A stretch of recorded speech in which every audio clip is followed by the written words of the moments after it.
저는 이제 외할아버지가 한 분 계셨는데요. 제가 10살 되던 무렵에 카나다로 이민을 가셨어요. 그래서 거기에서 쭉 사시다가 돌아가셨는데, 저희 할아버지가 이제 일제시대 때 그때 만주 장춘이라는 도시가 있습니다. 거기에서 이 사업을 하셨어요. 장사를. 그래서 그때 저희 어머니가 이제 어렸을 때인데 그 장춘에서 살았거든요. 저희 큰 삼촌도 그때 다 거기서 살고. 그런데 이제 저희 할아버님이 하루는 저희 할머니, 이게 외할머니죠. 외할머니한테 뭐라고 얘기냐면, 앞만 봐도 상황이 이제 곧 일본이 망할 것 같으니까 당신은 애들 데리고 빨리 저 고향으로, 그때 경상북도 경산이거든요. 빨리 먼저 내려가 있어라. 나는 여기 사업 빨리 정리하고 나도 내려가는데 지금 빨리 안 내려가면은 이 383이 막혀서 못 내려갈 수도 있으니까 지금 빨리 가야 된다. 그러면서 저희 할머니 보러 애들 데리고, 그러니까 저희 어머니랑 저희 큰 삼촌 데리고 가라 그래서 오셨어요. 경산으로. 그러고 나서 저희 할아버지가 한 달 뒤에 다 정리하고 가방 2개 들고 기차 타고 경산역에 내렸다는 거예요. 근데 도착한 지 그 다음 날 이제 8.15 해방이 된 거예요. 네. 그래서 지금 그 얘기를 왜 드리냐면, 저는 그때 이제 저희 할아버지를 이렇게 생각해 보면은, 그 어르신이 참 그 시대에 세상 돌아가는 거를 잘 읽었구나라는 그런 생각을 해요. 만약에 그때 미리 세상 돌아가는 거 이렇게 알고 고향으로 내려오라 그래서 이렇게 자기도 내려오고 그렇게 안 했으면요, 그 만주에 계속 살았으면 저희 어머니는 거기서 조선적으로 사는 거예요. 저도 그러면 아마 거기 만주에서 태어났을지도 모르겠습니다. 네? 그죠? 만약에 내려오다가 383이 막혀서 뭐 못 내려오고 그랬으면 북한에서 살아야 되는데, 그러면 이제 북한에서 사는 거죠. 그죠? 네. 그래서 저희 외할아버지가 그때 당시에 뭐 인터넷도 없고, 예? 그때 뭐 텔레비 뉴스도 나오는 것도 아니지만, 여하튼 그 어르신이 그 당시에 이렇게 생각을, 무슨 안테나 같은 걸 쭉 뽑아놓고 세상이 어떻게 돌아가나 잘 보신 거예요. 그죠? 그렇게 해서 내려왔으니까 제가 오늘날 이 자리에 서 있는 겁니다. 안 그랬으면 제가 저 만주에서 살다가 여기 와서 마사지 잡혀서 마사지 하고 있을지도 모르겠어. 그죠? 이 말씀을 왜 드리냐면, 세상 돌아가는 거를 이제 알아야 되는데, 항상 세상 돌아가는 거를 다 꿰고 있어야 되는 건 아니에요. 근데 결정적인 순간에는 세상 돌아가는 거를 잘 보고 있느냐 아니냐에 따라서 인생이 확 바뀌어버린 겁니다. 그죠? 그런 순간이 있어요. 역사의 어떤 시점. 성경을 보면요, 남북 이스라엘, 북이스라엘과 남유다죠. 그 국가가 망하는 걸 이렇게 보면은 어떻게 망하느냐 하면, 동맹을 맺으면 안 될 나라하고 동맹을 맺고, 예? 적으로 삼으면 안 되는 나라를 적으로 삼아서 싸우다가 나라가 다 망해요. 북이스라엘은 호세아서를 보면은 아시리아와 동맹을 맺고 처음에 남유다를 막 공격하고 막 그래요, 얘네들이. 그래서 아시리아하고 같은 편 먹으니까 좋네 그러면서 이제 처음에 좋았는데, 막상 좀 있다가 살아보니까 이게 아닌가벼 그런 거예요. 이게 아닌가벼. 이게 아시리아 밑에서는 이거 살 수가 없네. 그래갖고 또 이제 아시리아에 맞서서 싸우다가 박살이 난 거예요. 북이스라엘은. 남쪽 유다도 비슷해요. 그 예레미야서에 보면은 예레미야가 하나님의 계시를 받고 절대로 이집트하고 동맹 맺고 바빌론이랑 맞서 싸우면 안 된다 계속 얘기해 주는데, 이 남유다의 왕들이 어떻게 해요? 그 말 안 들어요. 그래서 결국 어떻게 해요? 이집트하고 동맹 맺고 바빌론이랑 한판 하겠다고 그러다가 다 얻어 터지고 박살이 나는 거예요. 이 말씀을 왜 드리냐면 우리가 지금 살고 있는 이 시점이 바로 그런 순간이다. 지금 이 순간이 역사를 놓고 보면은 우리가 촉각을 곤두세우고 세상이 어떻게 돌아가는지 잘 봐야 우리 대한민국이 망하지 않고 큰 위험 겪지 않고 큰 고생하지 않고 살 수 있는 번영의 길로 생명의 길로 잘 나갈 수 있다. 우리 담임 목사님께서 저를 오늘 저녁 이 금요 집회에 초청을 해주시면서 특별 주문을 하셨어요. 뭐라 하냐면 딴 거 필요 없고 와서 국제 정세와 국내 정세에 대해서 특강을 해달라 그렇게 저한테 특별 주문을 해주셨습니다. 그래서 오늘은 제가 뭐 성경 말씀 이런 거 하면 그것도 좋겠지만 오늘은 이제 국제 정세, 국내 정세에 대한 이야기를 여러분에게 좀 드리고 마지막에 아까 읽으신 말씀 가지고 제가 짤막하게 말씀 증거하도록 하겠습니다. 여러분 세계는 지금 굉장히 빠른 속도로 변하고 있는데 이 모든 변화를 주도하고 있는 나라가 어느 나라입니까? 바로 미국이죠. 최근의 국제 정세를 한마디로 요약한다면 뭐라고 요약할 수 있을까요? 미국이 주도하는 국제 질서 이렇게 요약할 수 있습니다. 미국이 온 세계를 주도적으로 이끌어가고 있다 그 말입니다. 작년만 해도 혹은 재작년만 해도 뭐 미국이 전 세계를 주도적으로 이끌어간다 그런 느낌이 없었어요. 그죠? 그런데 트럼프 대통령이 대통령에 취임한 그 다음부터 갑자기 전 세계적으로 큰 변화가 일어나는데 그 변화를 주도하는 건 다 미국이다. 그죠? 최근에 일어난 일 중에서 이제 중요한 사건인데 국내 언론에서 거의 다뤄지지 않은 사건이 하나 있어요. 그게 뭐냐면은 트럼프 대통령이 알메니아 또 아제르바이잔이라는 그 국가 사이에 평화협정을 맺은 겁니다. 우리 파워포인트 맞습니다. 알메니아와 아제르바이잔이라는 나라가 있는데 그 두 나라가 평화협정을 맺었는데 이 트럼프 대통령이 이렇게 평화협정을 맺게 한 겁니다. 이 두 나라는요 전통적으로 전쟁을 많이 한 국가예요. 두 차례에 걸쳐서 영토 분쟁을 아주 심각하게 많이 했습니다. 여러분 지금 여기 지도가 있는데 오른쪽이 아제르바이잔이고 왼쪽이 아르메니아예요. 근데 왜 싸우냐면 여기 빨간색으로 된 지역 있죠.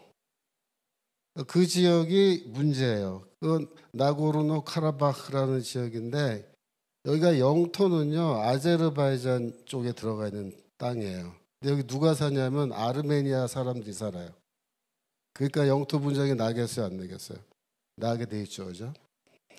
또 이쪽에 보면 니체반이라는 그런 독립 지역이 있는데 자치주라 그래요. 자치공화국인데 여기 니체반은 아제르바이잔 사람들이 거기 살고 있어요. 그러니까 여기는 또 외딴 섬처럼 돼 있단 말이에요. 그러니까 이게 이쪽 붙어 있고 이게 이쪽 붙어 있으면 싸움이 안 나는데 이게 교차로 서로 이렇게 돼 있으니까 영토 분쟁이 나게 돼 있죠. 그래서 두 차례나 큰 전쟁을 했습니다.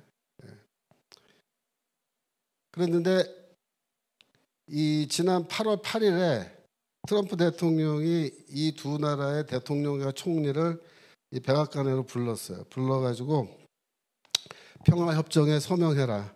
그러니까 둘이서 서명을 한 거예요. 평화협정에. 그러면서 이 두 사람이 각 나라의 대통령과 총리래요. 그런데 이 둘이서 이거 하면서 아제르바이잔 대통령은 뭐라 그랬냐면 트럼프 대통령이 노벨 평화상 받아야 된다.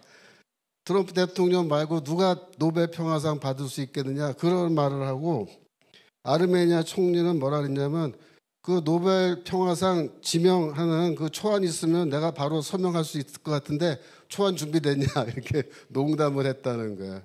이 맨날 싸우던 나라의 대통령과 총리가. 이 평화협정이 별거 아닌 것처럼 보이지만 이게 사실은 국제정세를 뒤흔드는 파괴력이 있는 그런 평화협정입니다. 왜 그런지 제가 지금부터 설명을 해드릴 텐데요. 여기에 보시면요, 이게 지금 여기 터키고 아까 여기가 이제 아르메니아, 여기가 아제르바이잔이야. 이 카스피해라는 그 바다가 여기 있습니다. 여기에 바쿠라는 지명이 있는데 이 바쿠에 세계적인 유전이 있어요. 네, 기름이 난다 이 말이죠. 그리고 이 카스피해 건너편에가 보면은 카자흐스탄이죠. 그죠? 그다음에 이쪽은 뭐야? 투르크메니스탄. 근데 이 카자흐스탄하고 투르크메니스탄도 석유가 많이 나는 나라예요. 전통적으로. 그런데 이 러시아도 물론 이제 여기 러시아 지도는 안 나지만 러시아도 유전이 있지만 또 중동 여기 이란 있죠. 이란, 이라크 이쪽 지역도 유전이 많지만 여기도 유전이 많다 해요. 여기도 만약에 이 지역에서 나는 원유와 천연가스 바쿠와 또 카자흐스탄, 투르크메니스탄에서 나는 이런 원유와 천연가스를 유럽으로 바로 보내서 거기서 팔 수 있다면 어떻게 될까요? 여기는 이미 바닷속으로 해저 송유관이 설치가 되어 있습니다. 바쿠까지. 여기 카자흐스탄은 이쪽으로 이제 송유관을 연결하면 되는 거예요. 그러면은 이게 이제 이쪽 지역에 지금 평화협정을 맺어서 지금 그쪽으로 이제 송유관이 갈 수 있게 되었는데 이걸 만약에 이 지역의 원유를 유럽으로 보낼 수 있으면 어떻게 되냐면은 러시아가 갖고 있는 원유와 천연가스가 그게 일종의 러시아의 무기란 말이에요. 자원 무기. 그래서 러시아가 그 자원 무기를 가지고 지금 유럽을 지금까지 협박하고 있었는데 그거에 무력화되는 거예요. 러시아가 더 이상 석유와 천연가스로 유럽을 지고 흔들 수가 없게 돼요. 그 다음에 요 사이에 이 두 나라가 맨날 전쟁하니까 이쪽으로는 석유관이 못 지나간 거예요. 위로 지나갔는데 여기 보시면 이제 그 빨간색으로 되는 건 천연가스가 가는 그 파이프라인이고요. 보라색과 연두색 보이죠? 이게 보라색이 지나가는데 이게 이제 그 원유를 옮기는 송유관인데 이게 지금 어디로 통해서 가고 있냐면은 이게 조지아라는 나라를 통해서 가는 거예요. 여기 위에 조지아라는 나라 있죠. 조지아. 여기. 근데 이 조지아라는 나라는 러시아랑 친한 국가예요. 친러 국가예요. 그래서 지금 송유관이 이 조지아를 통해서 가고 있는데 조지아는 러시아 편이니까 얼마든지 조지아가 러시아의 명령을 받으면은 이 송유관을 뭐 막아버린다든지 이렇게 장난질을 칠 수 있기 때문에 이게 문제였는데 지금까지 글로 갈 수밖에 없는 게 이 두 나라가 맨날 쌈박질하고 있으니까 일로 못 지나가는 거예요. 근데 트럼프가 두 사람 불러다가 야 이제 그만 싸워 평화협정 이제부터 이렇게 한 다음에 여기 보시면은 이 아르메니아 남쪽이죠. 여기 빨간색 이렇게 되어 있는데 요 지역에 미국이 투자를 해가지고 송유관을 설치하는 겁니다. 지금 여기다가 철도를 놓고 송유관을 설치해서 이 바쿠에서 오는 이 원유를 요렇게 요쪽으로 당겨가지고 터키로 넘기는 거예요. 그러면 조지아를 통과하지 않아도 돼요. 이거를 미국이 이번에 이제 해결한 건데 요 라인으로 이렇게 가는 게 위로 돌아가는 것보다 거리가 짧고 그래서 경제성이 있어요. 네. 그리고 여기에다가 미국이 이제 철도와 송유관을 설치했기 때문에 두 나라가 전쟁을 못 해요.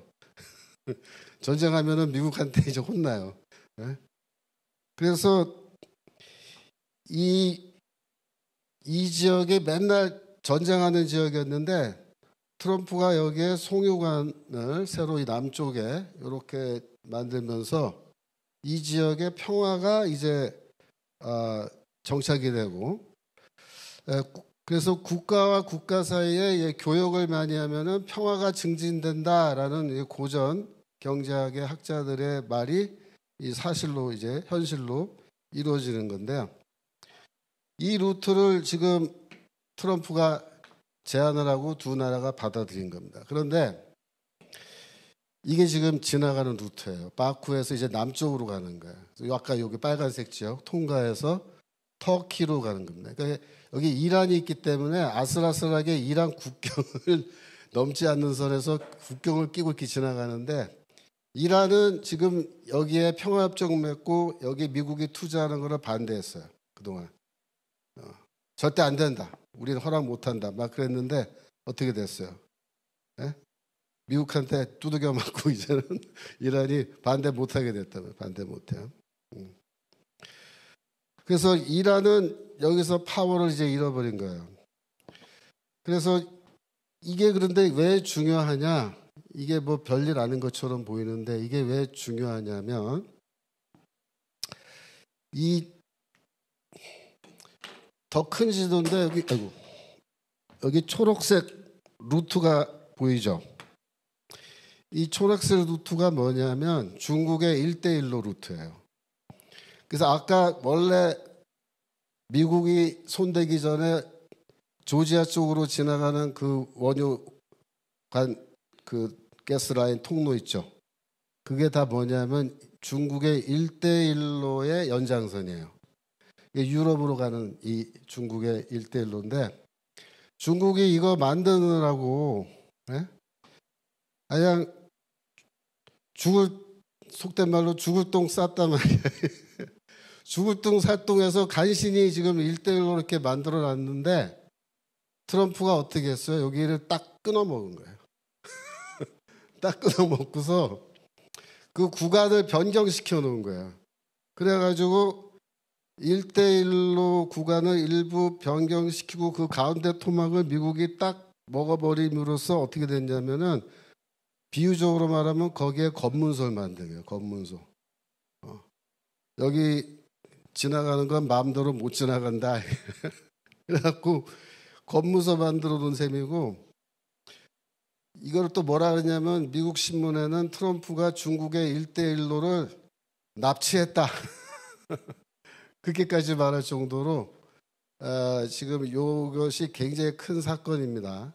아르메니아의 남쪽 지역에 미국이 새로운 루트를 개발한 건데, 이거는 사실 굉장히 큰 의미가 있는 거예요. 즉 무슨 뜻이냐면은 이게 일석삼조인 거예요. 일석삼조. 그러니까 그 지역의 평화도 완성됐지만 중국이 유럽에 대해서 갖고 있는 영향력도 지금 이것 때문에 한풀 꺾이고, 러시아가 유럽에 대해서 갖고 있는 영향력도 또 동시에 한풀 꺾여버렸고, 그 다음에 이 지역에 쉽게 말하면 코카서스 지역이라는 건데, 이 두 개 국가가 전부 다 친미 국가가 돼버린 거예요. 네, 친미 국가. 이 루트를 우리가 조금 더 보면요, 이렇게 돼 있어요. 이거는 중국이 빨간 선이 아까 말씀드린 1대1로고요. 이 파란색은 해로예요. 그러니까 1대1로가 바닷길이 있고 육로가 있단 말이에요.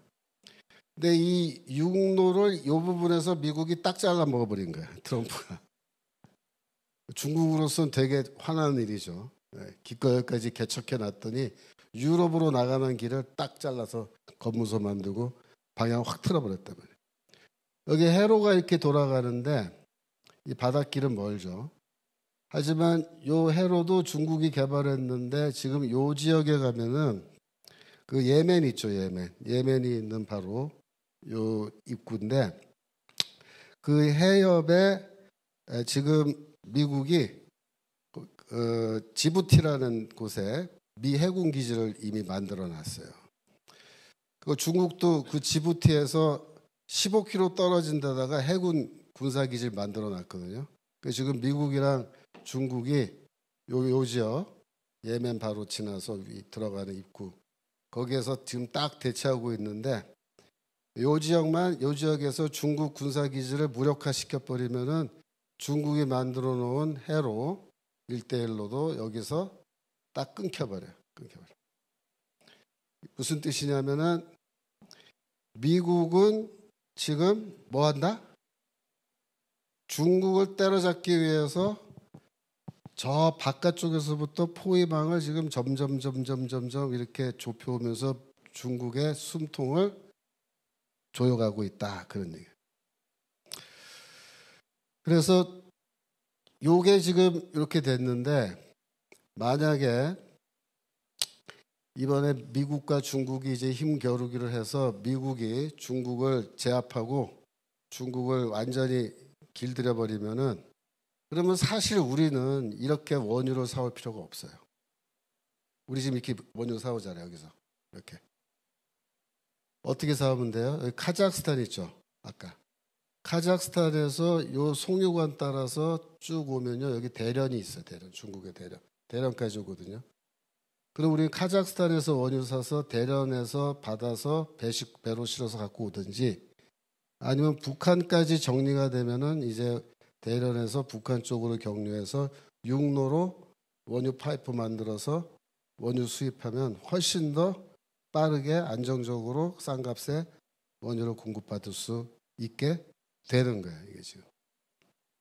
근데 이게 바로 뭐예요? 이게 바로 미국이 주도하는 세계 질서라는 거예요. 한 가지로.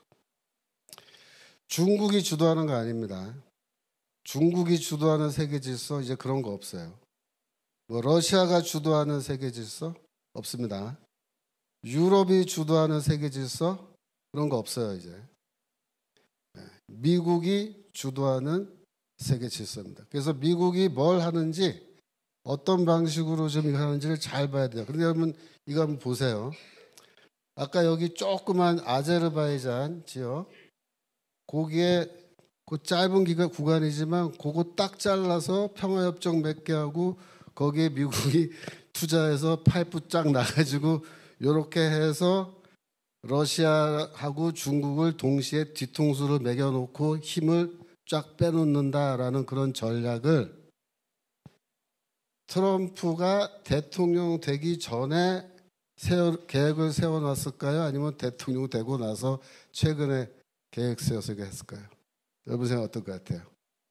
네, 대통령 되기 전에 트럼프 행정부는 이미 세계를 어떻게 경영해서 미국이 주도하는 세계 질서를 만들어낼 거라고 플랜을 다 세워놓고 있었던 거예요.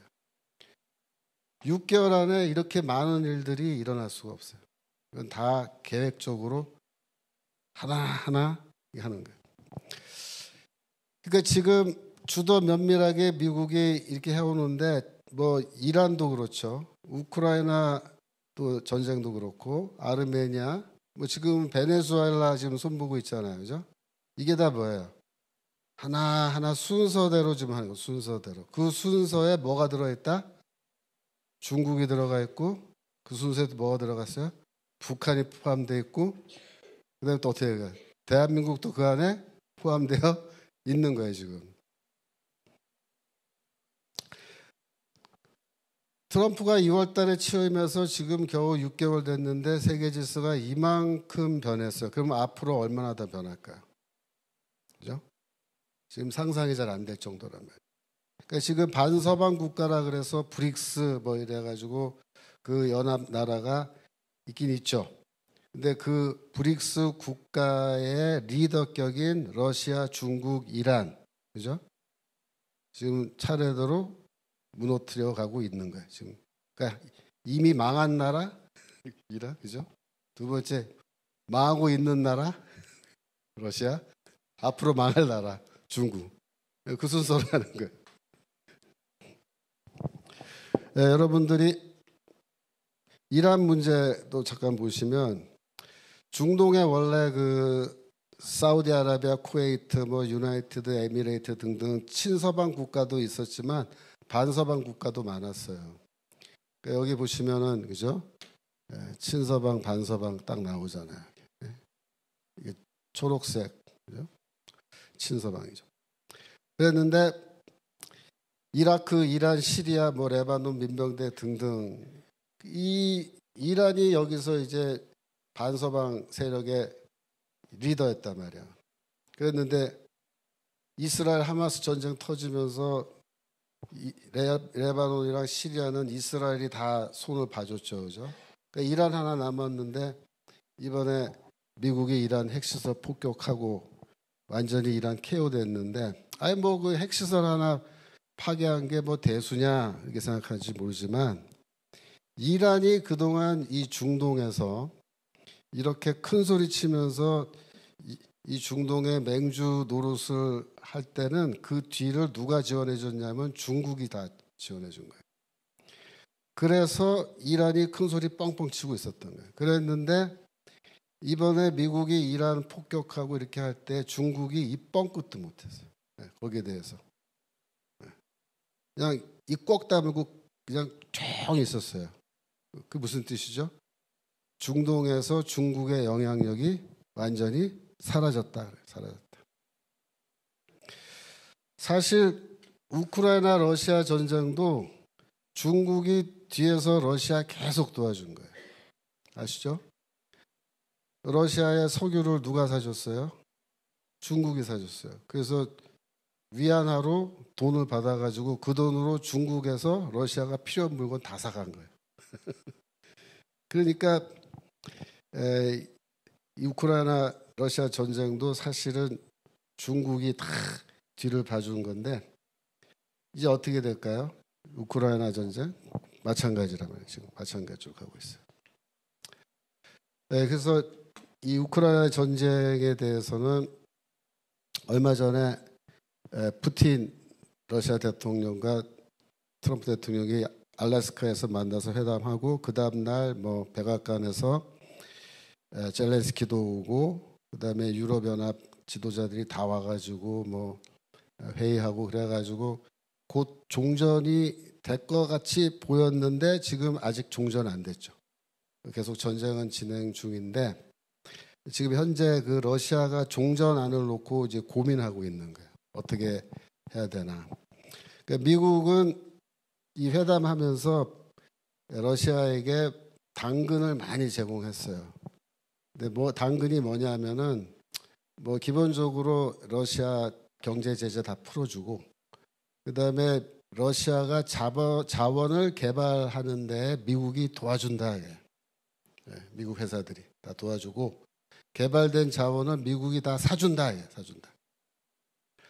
북극 그 근처에 러시아가 자원을 많이 갖고 있는데 이 개발할 기술과 자본이 없어서 못 하고 있는데 미국이 그걸 다 해주겠다.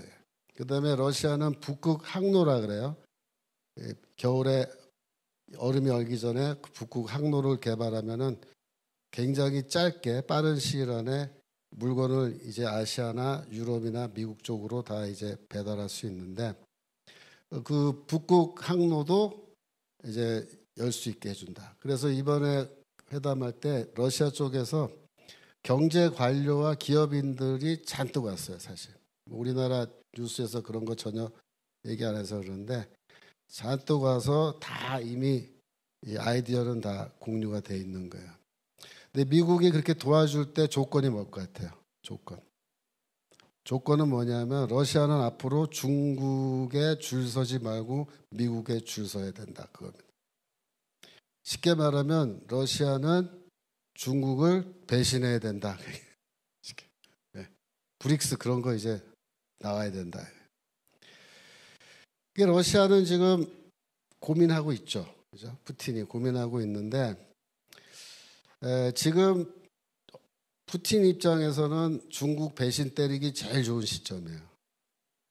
왜냐하면 지금 시진핑이 물러나고 머지않아서 새로운 지도부가 중국에 등장하기 때문에 결국 푸틴은 중국 뒤에 줄 서지 않고 미국 쪽에 줄 서게 될 겁니다. 왜냐하면 지금 러시아 경제가 파탄 상태이기 때문에 그래요. 그래서 러시아는 이제 미국과 함께 손잡고 중국을 포위하는 그 일에 협력할 겁니다. 그러니까 닉슨 대통령, 키신저 뭐 그때는 중국과 미국이 손잡고 러시아를 포위했죠. 근데 지금은 뭐 하는 거예요?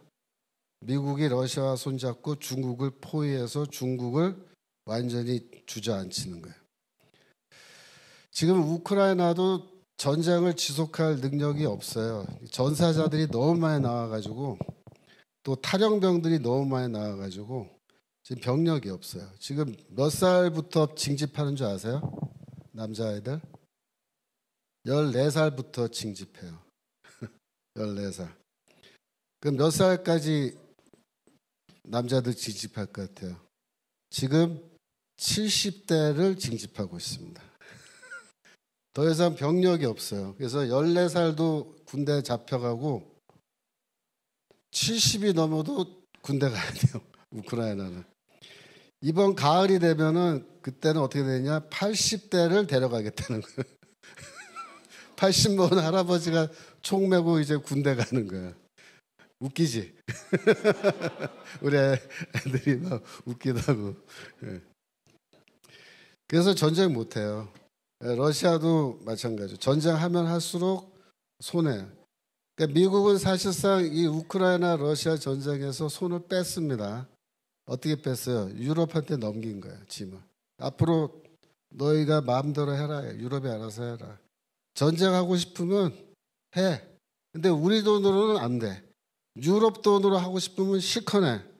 우리는 무기를 팔 거야. 하지만 돈은 못 줘. 우리 무기 무상으로 안 줘. 유럽이 돈 내면 우리가 무기를 팔아서 줄게. 그렇게 돼 있어요, 지금. 그러니까 트럼프는 이렇게 딱 얘기하고 지금 그냥 손 빼고 나와 있는 거예요. 유럽이 알아서 해라. 떠넘겨 버렸어요. 그러니까 우크라이나 전쟁이 종전을 하건 안 하건 미국은 이미 승리한 거예요. 왜 그래요? 유럽을 설득해서 GDP의 5%, 각 나라 GDP의 5%를 국방비로 지출하게끔 그렇게 만들어 놓은 거예요. 그러니까 6월 25일에 북대서양 조약기구라 그러죠. 거기 32개 국가가 2025년부터 10년 동안 2035년까지 매해 GDP의 5%를 무조건 국방비로 지출하게끔 그렇게 만들어 놓은 겁니다. 그래서 러시아를 너희가 알아서 견제해라. 그러니까 러시아는 더 이상 전쟁에서 뭐 건질 게 없어요. 이렇게 해갖고. 이 돈이 얼마 정도 되느냐? 매년 1조 달러, 1조 달러. 유럽이 매년 1조 달러. 우리 돈으로 1361조 5천억 원이야. 1000조가 넘죠. 이런 액수를 국방비로 지출하게끔 그렇게 돼 있기 때문에 유럽이 스스로 무장하기 시작했기 때문에 러시아는 더 이상 유럽을 위협할 수도 없고 더 이상 미국을 괴롭힐 수도 없다. 그래서 우크라이나 러시아 전쟁은 이미 미국 입장에선 뭐다? 끝난 겁니다. 끝난 거. 하고 싶으면 하는데 뭐 마음대로 해라. 미국의 관심이 지금 어디로 갈까요? 중국입니다. 중국에 관심을 갖는 거예요. 중국은 지금 시진핑이 몰락하고 반 시진핑파가 부상하고 있어요. 지난 8월 4일부터 14일까지 열흘 동안 북대하 회의, 중국어로는 베이타이허 회의라는 회의가 진행됐습니다. 이게 뭐냐면은 중국의 원로들, 정치계의 원로들, 그리고 핵심적인 공산당 핵심 중에 핵심들만 모여서 비밀 회의합니다. 이거 비공개 회의예요. 그래서 이 비공개 회의를 통해서 중국의 나아갈 방향을 이제 딱 잡아주게 되는데 이번 8월 초에 열렸던 북대하 회의의 가장 큰 이슈는 시진핑파와 반시진핑파가 충돌해서 대결해서 싸운 겁니다. 누가 이겼느냐? 이 회의 결과에 대해서는 이게 비공개 회의이기 때문에 모든 내용이 다 공개되지는 않지만 부분적으로 흘러나오는 이야기를 들어보면은 반시진핑파가 시진핑파를 몰아내는데 성공한 것 같아요. 이 반시진핑파가 시진핑을 이제 몰아내야 되는데 몰아내는 방법이 뭐였느냐 하면은 리커창 총리라는 사람이 있었어요. 그 사람의 죽음에 대한 이야기입니다. 리커창은 원래 중국의 총리였는데 공산주의 청년단 출신의 가장 뛰어나고 가장 젊은 지도자였습니다. 그래서 이 사람은 관료이면서도 굉장히 뛰어난 능력을 발휘해서 원래 시진핑이 퇴진을 할 경우에는 이 리커창이 국가 주석 자리에 앉게 될 거라고 그렇게 다들 예상했던 그런 인물이었습니다. 그런데 이 리커창이 말년에 시진핑과 이제 대결하게 된 거예요. 그래서 공산주의 청년단을 이제 시진핑은 숙청하고 쫓아내고 이렇게 했기 때문에 결국 리커창하고 대결을 하게 됐는데, 그래서 이 리커창이 실각했습니다. 총리에서 물러나가지고 가택연금 상태에 있었어요. 근데 2023년도 10월에 그 상해에 있는 동교 호텔이라는 수영장에서 리커창이 수영을 하다가 심장마비로 죽었다라는 그런 신문 기사가 나왔습니다. 그래서 우리는 리커창이 심장마비로 죽었나 보다 이제 그렇게 알고 있었는데, 그 당시에 이 죽자마자 리커창의 가족이 시체 부검을 요구했는데 그 부검을 하지 않고 무시하고 곧바로 화장을 해버렸어요. 공산당 간부들이. 그래서 그런가 보다 했는데 최근에 리커창이 죽은 것은 자살이 아니고 타살이다 라고 주장하는 사람이 등장한 겁니다. 그 사람이 어떤 사람이냐면 이 리커창을 암살하기 위한 그 암살팀 중에 한 사람이, 그러니까 6명으로 구성된 암살팀이 있었는데 그 중에 한 명이 최근에 양심선언을 한 거예요. 어떻게 양심선언을 했냐면 리커창을 암살하기 위해서 10월 달에 죽었는데 7월 달에 이 암살조가 구성이 됐대요. 그 암살조의 이름이 23107 임무단이라는 건데 6명이 임무 분담을 해가지고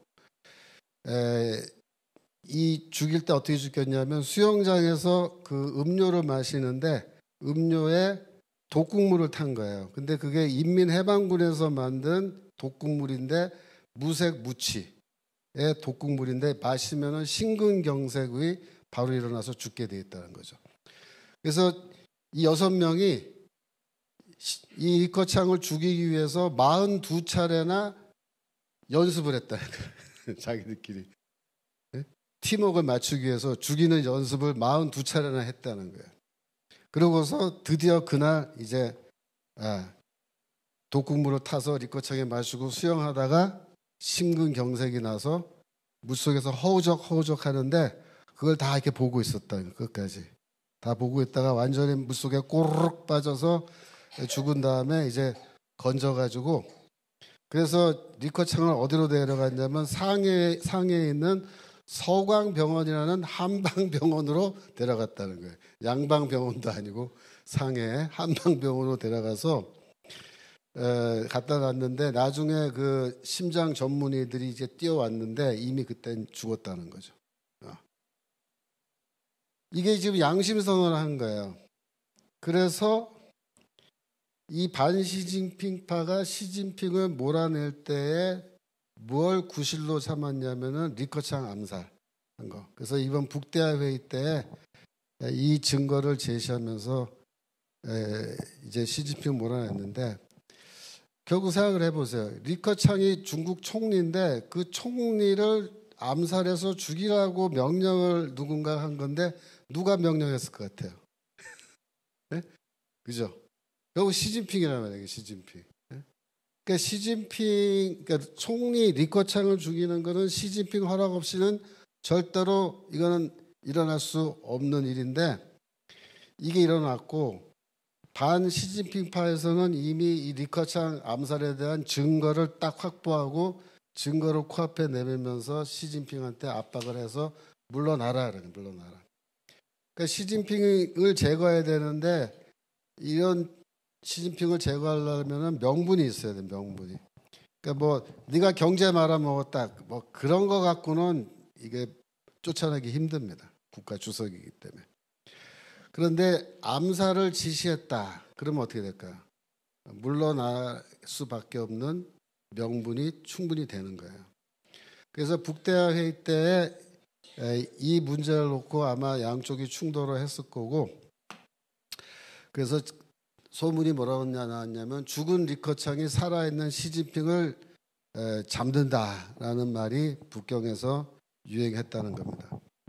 그러니까 한마디로 말하면은 시진핑파의 패배다. 그래서 뭐 들리는 말은 뭐 북대화 회의 끝나고 시진핑이 입원을 했느니 뭐 별리가 다 나오는데, 중요한 거는 이 북대화 회의 때 왕량이라고 하는 사람, 중국 인민정치협상회의 주석이 회의 때 연설을 했는데 그 연설 내용이 지금 공개가 됐어요. 그 왕량이라는 사람이 반시진핑파인데 뭐라고 얘기했냐면 10월에 있을 중앙위원회 4차 전원회의, 이게 사중전회라 그런 거예요. 그래서 정치국과 상무위원회 구성원을 전원 재선출해야 된다 이렇게 주장했습니다. 이 사중전회라고 하는 거는 원래 벌써 이걸 했어야 되는데 이게 계속 연기돼서 지금 10월로 연기되어 있는 겁니다. 그래서 10월 달에는 이 사중전회 때 공산당의 정치국, 그다음에 상무위원회 구성원 전원을 갈아버리는데 지금 현재 이 정치국과 상무위원은 전부 다 친 시진핑파로 다 채워져 있는 거야. 싹 갈아치워야 된다. 새로 뽑아야 된다. 그렇죠? 두 번째로 당과 국가의 최고부의 임기는 총 10년으로 제한해야 된다. 시진핑은 지금 종신제로 가고 싶어 했거든요. 근데 10년으로 딱 제한하는 거예요. 10년 이상 못한다. 다시 말해서 시진핑 너 종신은 못한다. 종신 주석 못한다. 그러니까 종신 독재 체제는 불가능하게 된 겁니다. 시진핑의 현재 임기는 2027년까지예요. 그러니까 지금 예상은 27년까지 그 임기를 채우도록 내버려 둘 거다라고 이렇게 보는 거예요. 하지만 10월 달에 사중전회를 해서 이 내각의 구성이 바뀌고 그러면은 시진핑은 이제 실권을 잃어버린 허수아비가 되는 겁니다. 실권은 사중전회에서 선출되는 총리가 갖게 될 거다 이렇게 보는 거예요. 그저께 중국에서 전승절 군사 퍼레이드 했죠. 거기 이제 시진핑이 여기 딱 나와서 서 있으니까 뭐야 시진핑 망했대네 뭐 왜 또 나온 거야 안 망한 거야 뭐 이렇게. 여러분 시진핑은요 실각했어도 거기에 나와서 서 있게 돼 있어요. 무슨 말이냐면은 이 공산당들은 이 지도자를 제거하고 이렇게 밀어낼 때 모양새를 아주 좋게 해서 그만두게 만드는 거예요. 우리처럼 막 잡아다가 막 요만한 깜빡에 막 집어넣어 놓고 막 발에 전자팔찌 채우고 뭐 수갑 채우고 뭐 그렇게 안 해요. 중국 공산당. 그렇게 하면은 공산당의 위신이 떨어진다 그래서 절대로 인민들 앞에서 그런 추한 모습 보이지 않아요. 이 사람들. 어떻게 보면은 우리보다 낫죠. 우리보다. 그래서 이 시진핑이 뭐 주석직을 2027년까지 유지하든 안 하든 상관없이 시진핑은 이제 뭐다? 10월 달이 되면은 정리가 돼 버린다. 그러면 새로운 지도자들이 중국의 실권을 잡을 텐데, 그러면 그 사람들이 과연 중국 경제를 다시 살려낼 수 있느냐? 어떨 것 같아요? 지금 현재 중국 경제는요 만약이 무효해요. 그러니까 누가 어떤 사람이 들어와서 이거를 다시 경제를 일으키려 하더라도 너무 많이 망가져서 지금 힘듭니다. 그러니까 지금처럼 공산당이 뭐 은행과 기업을 자기 마음대로 좌지우지하는 이런 소위 말하는 사회주의적 시장경제 제도죠. 사회주의 시장경제 제도. 이게 작동이 안 되는 거예요. 말은 시장경제 제도인데 시장이 제대로 작동이 안 되는 거예요. 뭐 쉽게 말하면 그런 거예요. 그러니까 공산당이 시장경제제도를 하더라도 공산당 당원 고위 간부가 은행에 전화해서 야 우리 남동생이 뭐 하려고 그러는데 그 대출 얼마 싼 이자율로 해서 대출 좀 잘 해줘. 그러면 해줘야 되는 거예요. 그게 시장경제제도가 아닌 거예요. 네. 시장경제제도는 뭐예요? 그 전화를 해도 그 사람이 신용이 어떤데 따지는 거예요. 우리가 돈을 빌려주면 갚을 능력은 있는 거야? 이 사람 정말? 사업 계획서 갖고 오세요. 검토하고. 이렇게 하는 게 시장경제제도죠. 그게 안 되는 거예요. 그게. 근데 우리나라도 옛날에 그러던 시절이 있었거든요. 한동안. 박정희 대통령 때는 그런 게 통했어요. 근데 박정희 대통령 말기에 가서 소위 말해서 경제의 주체권을 관 주도에서 민간 주도로 바꿨어요. 그게 무슨 뜻인지 알아요? 그때 박정희 대통령이 앞으로는 무슨 장관이건 청와대 뭐 비서관이건 누구건 간에 은행에 전화해서 돈 빌려달라고 압력 못 넣는다. 네. 앞으로 그렇게 하면 다 깜빡이 쳐놓겠다. 이제는 무조건 민간 주도로 해야 된다. 그래서 이 민간 주도로 바꿔버린 겁니다. 굉장히 현명한 거죠. 그래서 우리나라 경제가 큰 거예요. 중국도 기회가 있었어요. 기회가. 오래전에. 그렇게 시스템을 바꿨으면 중국도 제대로 된 시장 경제로 해서 지금 굉장히 더 큰 경제적 발전에 도달했을 건데 그걸 안 한 거예요. 그 시기가 언제냐면 천안문 사태 때문에 천안문 사태. 네. 그때 바꿨어야 되는데 안 바꾼 거예요. 그래서 지금 미국은 어떤 입장이냐면 중국을 가만히 내버려 두는 거예요. 여러분 보시기에 미국이 왜 중국 때려잡는다고 했고서는 지금 때려잡지도 않고 가만히 있나? 왜 가만히 있는 것 같아요? 이게 지금 정권이 바뀌는 시기이기 때문에 일단 좀 숨통을 열어놓고 누가 실권을 잡게 되는지 걔네들이 어떤 정책을 앞으로 취할 건지 우리랑 어떤 관계를 맺을 건지 그걸 이제 두고 보는 거예요. 그걸 두고 보면서 진행을 보면서 이제 결정하는 거예요. 어떻게 중국을 때려잡을 건지. 근데 여하튼 중국은 누가 실권을 잡던 간에 더 이상 미국의 위협이 될 수 없는 그런 나라가 될 때까지 미국은 어떻게 한다? 계속해서 중국을 두들겨 팬다. 두들겨 팬다. 그래서 완전히 중국의 경제를 주저앉혀 놓는 게 미국의 목표라면. 지금은 그래서 중국 편에 줄 서면 돼요, 안 돼요? 안 돼요. 왜? 아까 그랬잖아요. 이미 망한 놈, 망하고 있는 놈, 앞으로 망할 놈. 예? 그쪽에 편 먹으면 되겠어요? 같이 망하려고? 이 동아줄을 잡아도 썩은 동아줄을 잡으면 어떻게 된다? 죽는 거예요. 중국은 지금 뭐예요? 썩은 동아줄, 썩은 동아줄.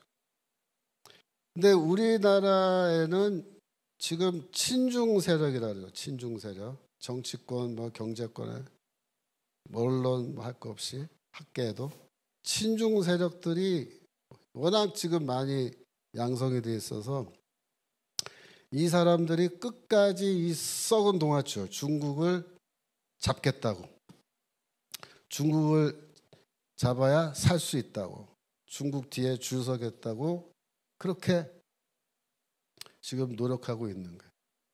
그래서 전승절 때 우원식 국회의장이 거기 가서 서 있는 거 봤죠? 뉴스에.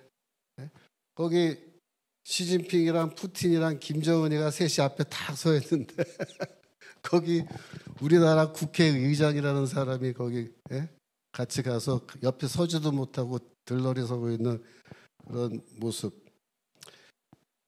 그 정도가 아니고 8월 15일에는 말이에요. 8월 15일에 어떤 일이 있었냐면 우리나라 언론에 그때 보도 잘 안 됐는데 추미애를 단장으로 하는 여당, 민주당이죠. 민주당 대표단 5명이 중국의 차아얼 학회라는 데를 방문했습니다. 8월 15일이 어떤 날이냐면 14일이 북대화 회의가 끝난 날이에요. 끝난 그 다음 날 차아얼 학회에 달려간 거예요. 차아얼이란 말은 옛날 몽고 부족 이름인데 이 차아얼 학회가 뭐냐면 중국 공산당이 외국에서 통일전선 활동을 만들기 위해서 만든 관변 단체입니다. 이때 외국이 어떤 나라냐면 우리나라예요. 대한민국.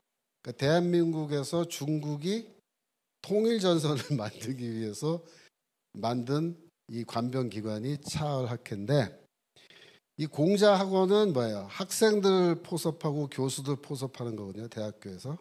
이 차아얼 학회는 우리나라 정치인, 언론인, 교수들 이런 사람들을 포섭하는 단체. 이게 아까 보여드린 이게 차아얼 학회 웹사이트인데요. 여기 들어가 보면요, 이 학회와 공식적인 관련을 갖고 직함을 갖고 있는 한국 사람들 이름하고 사진이 쫙 나와요. 우리가 잘 아는 사람들이요. 다 국회의원들. 이 차아얼 학회 회장은 한팡밍이라는 사람인데 전국인민정치협상회의 외사위원회 부주임. 이 사람이 차관급이에요. 우리나라 차관급인데 지난번 요게 이제 그 차아얼 학회죠. 추미애 보이죠. 오른쪽에 있는 게 이 민주당 대표단이고 왼쪽에 있는 저 사람이 이제 왕팡밍이라는 사람이에요. 이 차아얼 학회 회장이란 말이에요. 사진 찍은 거 보이죠. 그래서 여기에 이 사람이 왕팡밍이에요. 그런데 지난번 그 모스탄 대사가 왔을 때 뭐라 그랬냐면은 이 중국의 선거 공작 전문가가 있는데 그 누구냐면 한팡밍이다 그래서 한팡밍이다. 그 한팡밍이 누구지 알아요? 바로 이 한팡밍이에요. 네? 우리나라 부정선거 한 중국 측 전문가 최고 책임자가 차아얼 학회 회장인데 추미애가 거기 지금 가서 저렇게 사진 찍고 네? 회의를 하고 온 거예요. 여러분 이 사람들이 가서 여기서 무슨 얘기한 것 같아요? 그 얘기한 게 좀 들리세요? 귀에? 네? 무슨 얘기했을 것 같아요? 그러니까 북대화 회의 끝난 다음 날이니까 이 사람들은 친중파잖아요. 친중파. 우리 중국에 줄 서야 된다. 그런데 시진핑이가 지금 날아간 것 같고 그 다음에 누가 실권을 잡을지는 오리무중이니까 얼마나 궁금하겠어요. 그러니까 이제 한팡밍이 저런 사람은 저기 북대화 회의 참석했단 말이에요. 그러니까 끝난 다음 날 이제 바로 만나가지고 물어보는 거예요. 어떻게 됐냐? 북대화 회의에서. 네? 앞으로 어떻게 될 것 같냐? 중국이 지금 누가 실권을 잡을 것 같냐? 그럼 우리는 앞으로 어떻게 우리 대한민국은 친중파는 어떻게 하면 좋겠냐? 그거 지금 물어보고 있는 거예요. 그죠? 그래서 지금 이재명과 민주당이 대한민국이라고 하는 비행기라 그럴까요? 비행기를 하이제킹 했는데 이 비행기를 몰고 어느 나라로 가서 착륙을 해야 될지 지금 방향을 못 잡고 있는 거예요. 원래대로 하면은 북경으로 날아가야 되는데, 그죠? 지금 중국이 난리가 난 거예요. 중국이. 그러니까 중국으로 못 가는 거예요, 지금. 그래서 가서 이렇게 알아보고 있는 거예요. 그러니까 결국 이분들이 어떤 분이에요? 썩은 동아줄 붙들고 있는 거예요. 대한민국을 망하는 길로 몰고 가려고 국제정사가 지금 어떻게 돌아가는지 아는지 모르는지 어디에 줄 서야 될지를 모르는 거예요. 지금 같은 이런 시대에 중국 뒤에 줄 서면 되겠어요? 죽는 거예요. 처음에 말씀드렸죠. 미국이 주도하는 세계 질서. 중국이 주도하는 게 아니에요. 그러면 우리나라는 전통적으로 한미동맹이 맺어져 있고 우리는 미국과 더불어서 지금 20세기에 21세기에 오도록 지금 전쟁의 위협에서 벗어나서 경제적 번영을 지금까지 누리고 있는데 이 상황에서 지금 미국하고 빠이빠이하고 중국하고 줄 서서 미국이랑 한판 붙자는 거예요. 그런데 기가 막힌 거는 중국보다 더 빨리 무너질 수 있는 나라가 있는데 그 나라가 어떤 나라예요? 바로 대한민국이에요. 대한민국. 네? 우리나라가 지금 중국보다 어쩌면 더 빨리 망할지도 모르겠어요. 이런 식으로 나가다. 그 관세 협상 문제인데 아시죠? 지금 자동차 관세는 몇 프로죠? 15%예요? 25%예요. 지난번 관세 협상하면서 15%로 낮췄다라고 말했는데요. 문제가 뭐예요? 협상에서 언제부터 15%로 낮출 것인지 명시가 안 돼 있어요. 그래서 아직까지 25%예요. 명시될 때까지. 아시겠어요? 그러니까 언론에서 15%로 하기로 했다라고만 나왔는데 언제부터 하기로 한 거예요? 말 안 하죠. 그래서 지금까지 25%가 앞으로 계속 25%예요. 자동차. 오늘 신문기사 났죠. 일본은 어떻게 됐다고? 27.5%에서 15%로 낮춰졌어요. 트럼프가. 그러면 우리나라 자동차 미국에서 수출해서 파는 게 제일 많은데 일본 차하고 경쟁력이 없어지는 거예요. 누가 토요타, 혼다 사지 현대차, 기아차 사겠어요? 값이 비슷하거나 더 비싸면 안 산단 말이에요. 그런데 이게 안 팔리는 게 문제가 아니라 결국 기아, 현대기아 자동차는 결국 미국으로 다 옮겨가야 된다는 거예요. 옮겨가야 돼. 철강 때문에 옮겨가야 돼요. 여기서는 더 이상 못 만들어요. 우리나라 철강으로 차를 만들면요. 관세가 50%가 부과돼요. 그러니까 미국 가서 만들어야 되는데 이 현대 기아 자동차가 미국으로 공장을 옮긴다. 이게 무슨 말이냐면요. 이 자동차라는 거는요. 부품이 수만 개가 모여서 한 대 자동차가 되는 거예요. 근데 이 부품들을 어떻게 만드냐면 현대 기아가 다 만드는 게 아니에요. 부품은 계열사라 그래서 쉽게 말하면 하청 기업, 조그만 중소기업에서 부품들을 만들어서 현대기아에 납품을 하는 거예요. 그러면 현대기아 자동차에서는 뭐만 해요? 그 부품들을 받아서 조립만 하는 거예요. 그러니까 현대기아는 조립 공장이에요. 공장에서 조립만 하지 부품 생산을 안 한다 그 말이에요. 그런데 공장이 미국으로 가면 부품은 어떻게 하죠?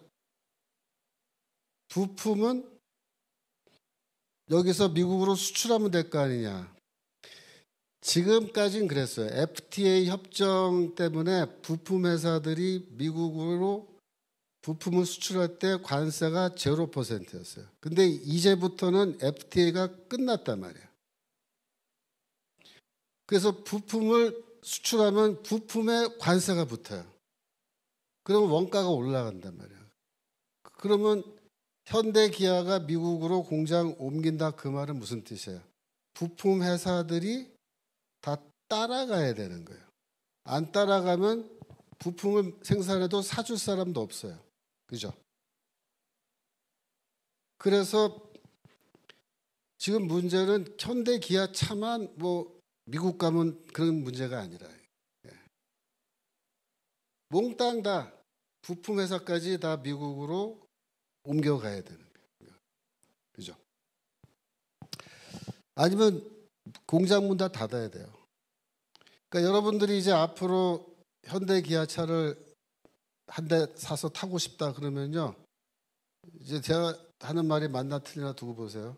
이제 미국에서 만들어서 한국으로 수출한 거 타셔야 돼요. 네. 수입차, 현대 기아 수입차를 타셔야 된다. 여기서 생산 못 하니까. 네, 거기다가 이제 노란봉투법이라는 게 국회 본회의에 통과됐죠. 그래서 노란봉투법은 뭐예요? 한마디로 노조, 너 하고 싶은 거 다 해. 그런 법이야. 하고 싶은 거 다 해. 그래서 지금 통과된 지 2주 됐나요? 한 열흘 됐나요? 그런데 전국적으로 지금 온갖 줄 파업이 본물처럼 터져나오고 있죠. 그래서 경찰이 더 이상 전국적으로 벌어지는 파업을 어떻게 다 컨트롤할 수 없다. 이렇게까지 말할 정도로 가고 있는 거예요. 그러니까 노동자들의 총궐기가 시작된 거예요. 그러니까 춘투라는 게 있잖아요. 춘투가 추투, 가을 투쟁. 이제 추석 끝나고 나면은 추투가 이제 본격적으로 시작될 텐데 아주 그냥 난리가 난 거죠. 그 다음에 한국산 철강에 50%이 관세 부과된 거는요. 이게 심각한 거예요. 한국산 철강 알루미늄이 들어간 407개 품목에 몽땅 다 50% 관세. 냉장고, 세탁기, 건조기, 식기, 세척기 등등 이거 전부 다 50%입니다. 이제. 제가 미국에 식구들이 좀 있어서 자주 많이 왔다 갔다 했는데 미국에서는 이제 가정용 그 전기 제품들, 냉장고, 세탁기 이런 거 파는 가게 가면요. 어떻게 진열해 놓냐면 미국 사람들은 제일 싼 거부터 비싼 거로 쫙 진열해 놔요. 세탁기도 그렇고 냉장고도 그렇고 건조기도 그렇고 다 그렇게 놨어요. 그래서 처음 시작은 중국산부터 시작해요. 중국산. 그 다음 가면은 미국 제품들이 있어요. 제일 비싼 코너 가면 어느 나라 거 있을 것 같아요? 우리나라 거 있어요. 삼성, LG. 냉장고 삼성 아니면 LG가 제일 비싸고 좋은 거, 고급 제품이에요. 세탁기 똑같아요. 생긴 것부터 틀려요. 아주 그냥 디자인도 잘 돼 있고 뭐 전자 이런 버튼 다 돼 있고. 그래서 미국 사람들도 이번에 뭐 제너럴 일렉트릭 아니면 월풀 이런 거 저기 그 월풀이 뭐야 그 세탁기 이런 거 다 돼가지고 갖다 버리고 나 이번에 LG 샀어, 삼성 샀어. 그게 이제 대화의 자랑거리란 말이야. 왜? 그 삼성, LG가 제일 좋아요. 에어컨이고 뭐고 다 제일 좋은 거야. 근데 이게 50% 관세가 붙어버리면 가격이 이제 저쪽 끝에 가는데 너무 비싸지는 거예요. 이게 팔릴까요? 안 팔려요. 그렇게 비싸면 소비자가 안 산단 말이에요. 그럼 어떻게 하면 좋겠어요? 삼성, LG, 냉장고, 세탁기, 에어컨 뭐 다 전부 다 미국 가서 공장 세워서 현지 생산 안 하면 안 된단 말이에요. 그러니까 이렇게 되면요, 이 민주노총은 앞으로 그냥 내버려둬도 저게 그냥 해산하고 끝날 것 같아요. 공장들이 없어지니까 노동자들 다 해고되는 거, 그죠? 근데 오늘 뉴스에 또 뭐가 나왔냐면 반도체 칩에 대한 관세가 나왔어요. 조만간 꽤나 상당한 반도체 관세 발표할 것 같아요. 해외에서 생산해서 미국으로 수출하는 반도체는 100% 관세 이렇게 얘기하고 있어요. 100%. 그러니까 우리나라에서 반도체를 생산하는 기업들이 만약에 미국에 수출하고 싶다 안 돼요. 이제는 미국으로 공장을 옮겨야 된다. 그렇죠? 이게 이런 식으로 이제 상당히 심각한 상황이기 때문에 내년 여름쯤에는 어떻게 될 것 같습니까? 심각한 경제 위기가 올 수밖에 없다 이렇게 지금 예상이 되는 거예요.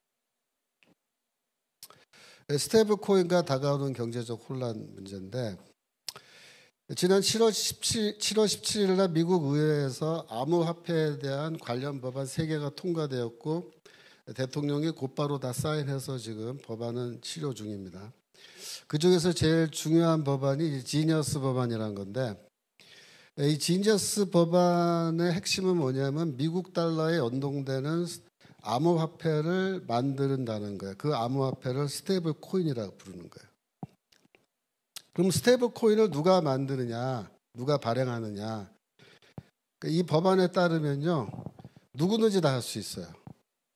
일정액 이상의 자본금만 있으면 누구든지 스테이블 코인 발행할 수 있는데 결국 누구든지 다 발행할 수 있다 하더라도 경쟁이 붙으면은 경쟁에서 승리하는 사람들이 시장을 다 많이 장악하고 그게 되겠죠. 그러면 누가 그걸 장악하냐면 미국에 있는 대규모 대형 은행과 빅테크들 그런 기업들이 스테이블 코인 시장을 석권하게 될 거로 보는 겁니다. 그러면 스테이블 코인을 왜 발행하게 정부에서 허락해 주느냐? 미국의 고질적인 국채 문제를 해결하고 달러 패권을 유지하기 위해서다 이렇게 말했죠. 그동안 미국은 심각한 재정 적자를 경험하고 있죠. 미국의 재정 적자는 왜 생겨요? 쉽게 말하면 달러를 국제 화폐로 쓸 수 있게 하기 위해서 외국에 계속 달러를 공급해 줘야 돼요. 그렇게 하려면은 무역 적자를 봐야 되잖아요. 그죠? 항상 미국은.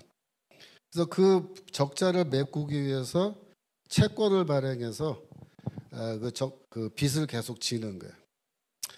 그래갖고 계속 채권 발행하고 미국 정부가 지는 빚이 늘어나니까 이게 지금 천문학적인 액수의 이자를 지불해야 되는 거예요. 그래서 1년 미국 정부 예산의 뭐 몇 퍼센트, 그죠? 이 채권 이자를 지불하기 위해서 그게 다 소비가 되는데 이것 때문에 이제 전문가들이 머지않아서 미국은 파산한다. 달러의 가치는 폭락할 거다. 막 그랬죠. 근데 이제 트럼프 행정부가 들어와서 이 문제를 한 방에 해결하는 이 해결책으로 갖고 온 게 이 스테이블 코인 발행하는 거예요. 그래서 암호화폐죠. 스테이블 코인을 발행하는 건데 누구든지 우리 회사가 스테이블 코인을 발행하고 싶다 그러면 조건이 뭐냐면 미국의 이 단기 국채를 구입해야 돼요. 단기 국채를 구입해서 그 액수만큼만 이 스테이블 코인을 발행할 수 있다. 그 법안이 그렇게 되어 있습니다. 그러면 미국 단기 국채를 정부가 많이 팔 수 있는 거예요. 그래서 그 판 돈으로 장기 국채, 돌아오는 장기 국채를 또 사가지고 문제를 해결하니까 미국이 계속해서 유지가 될 수 있다. 그런 말이죠. 그러면 이 스테이블 코인을 만들어내면은 누가 그걸 구입하느냐? 미국 사람들은 스테이블 코인을 구입할까요? 안 합니다. 왜? 자기들은 종이 돈이 이미 달러기 때문에 그걸 굳이 뭐 스테이블 코인을 바꿀 필요가 없어요. 그냥 크레딧 카드 쓰면 돼요. 지금처럼.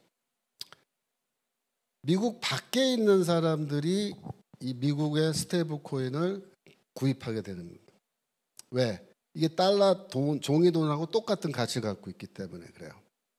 그러니까 이 인플레가 심한 나라, 하룻밤 자고 나면 화폐 가치가 막 뚝뚝뚝 떨어지면서 인플레가 막 심한 나라는 달러 스테이블 코인을 사놓으면요 인플레 걱정할 필요가 없는 거예요. 내 돈의 가치가 떨어지지 않고 더 올라간다 이거죠. 이런 나라들은 다 스테이블 코인을 살라 그럴 거예요. 모든 국민들이, 그죠? 그러니까 전 세계적으로 봤을 때 미국 사람 빼고 뭐 엔화하고 유로 쓰는 사람들은 조금 영향을 덜 받을 거고 그 사람들 빼놓고는 전 세계가 다 뭐다? 달러 스테이블 코인이 나오면은 자기가 갖고 있는 돈을 스테이블 코인으로 바꾸려고 할 거다 이거죠. 미국 입장에서는 그러면은 어떻게 될까요? 채권을 더 발행할 수 있는 거예요. 달러 화폐량이 더 늘어나겠죠. 그 화폐량이 늘어나면은 달러의 가치가 떨어질 거라고 생각하는데 떨어지지 않을 거예요. 왜냐하면은 당분간은 전 세계적으로 스테이블 코인에 대한 수요가 폭발적으로 늘어날 거기 때문에 달러 환율이 떨어지지 않습니다. 반면에 각 지역 국가의 자국 화폐 가치는 어떻게 될까요? 가치가 떨어지는 거예요. 그래서 우리나라도 이제 이 원화의 가치가 스테이블 코인이 본격적으로 이제 우리나라 들어오면은 원화의 가치가 떨어지면서 한국 사람들도 전부 다 스테이블 코인으로 돈을 바꿔서 환전해서 자기 핸드폰 단말기 안에 넣어두려고 할 거예요. 왜냐하면 우리나라 경제 상황이 지금 심상치 않단 말이에요. 그죠? 달러 보유고도 얼마 없는데 지금 이 통화 스와프라 그러죠. 통화 스와프도 미국, 일본하고 되어 있는 스와프가 다 끝났어요. 연장 안 해줘요.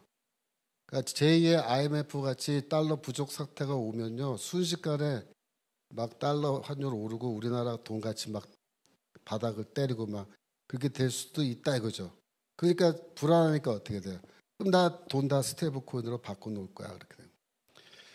저 같은 경우에 이제 제가 월급 받으면 학교에서 제 돈이 국민은행으로 들어가잖아요. 그럼 저는 국민은행에 돈 넣고 지금까지 그냥 생활비 이렇게 쓰는데,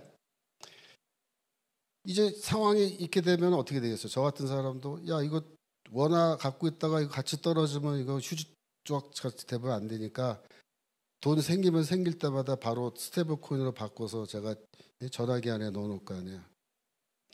그러면 어떻게 되겠어요? 우리나라 경제 전체적으로 보면 모든 사람들이 자기가 갖고 있는 현금을 다 스테이블 코인으로 바꾸면요. 예를 들면 그 스테이블 코인 발행하는 회사가 뭐 미국의 빅테크라 말이야, 뭐 애플, 마이크로소프트, 구글 이런 회사들이 스테이블 코인 발행하면은 그거 막 살 거 아니에요, 우리가. 그럼 우리나라에 있는 이 돈이 다 어디로 가는 거예요? 미국 은행이나 미국 빅테크로 가는 거예요. 그러면 국민은행에 있던 돈들은 다 글로 빠져나가는 거예요. 그러면 우리나라 은행들은 다 돈줄이 점점 말라버린다 이거예요. 우리나라만 그런 게 아니라 전 세계적으로 그렇게 되는 거예요. 그러면 우리나라에 있는 그 은행이란 건 전부 다 이렇게 대출해주고 이자 받아서 돌아가는 건데, 돈이 없으면 대출 업무를 못 보겠죠. 우리는 돈이 대출 받아야 되잖아요. 그죠? 집 살 때, 자동차 살 때 대출 받아야 되잖아요. 그러면 누가 대출해 주냐면은 이제 미국에 있는 큰 은행인들이나 빅테크가 우리나라에 들어와서 대출 사업을 하는 거예요. 그러면 훨씬 더 좋은 이자율로 대출해 준단 말이에요. 그죠? 그럼 우린 어디서 대출 받겠어? 거기서 대출 받는 거예요. 이런 식으로 되면요, 어마어마한 충격이 이제 오는 겁니다. 우리나라만 그런 건 아니죠. 전 세계가 다 그런 건데, 이 충격에 또 가장 큰 충격을 받을 나라는 어느 나라다? 중국. 그죠? 중국. 중국의 위안화 가치는 나중에 떨어지겠죠. 그죠? 그러면 중국 사람들, 돈 있는 사람들 전부 다 스테이블 코인 살라 그럴 거 아니에요. 그죠?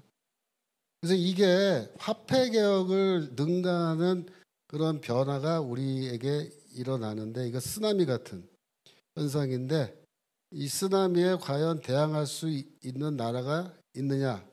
현실적으로 없어요. 그런데 오늘 신문에 뭐가 나왔냐면,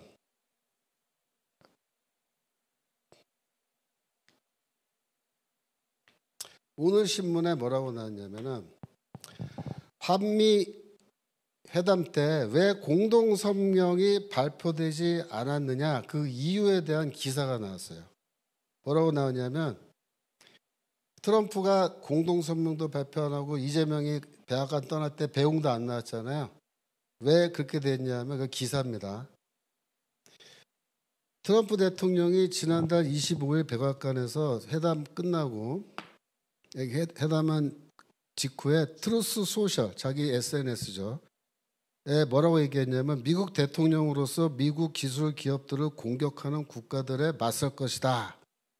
디지털 규제는 모두 미국 기술 기업들을 차별하기 위해 고안됐다. 동시에 중국 기업들은 완전히 예외로 둔다. 그렇게 말했어요. 그러면서 이런 규제는 당장 종식돼야 한다. 이런 규제를 시행하는 국가들이 차별적 조치를 철폐하지 않는다면 해당 국가에 상당한 추가 관세를 부과하고 미국 기술과 반도체에 대한 수출 제한을 시행할 것이다. 이렇게 트루스 소셜에 올렸는데, 이 나라가 어떤 나라인 줄 알아요? 이게 바로 대한민국이라는 거예요. 신문 기사로 나왔어요. 우리가 몰랐는데 그 사이에 민주당에서 발의한 법안인데, 디지털 기술 규제 법안이라는 거예요.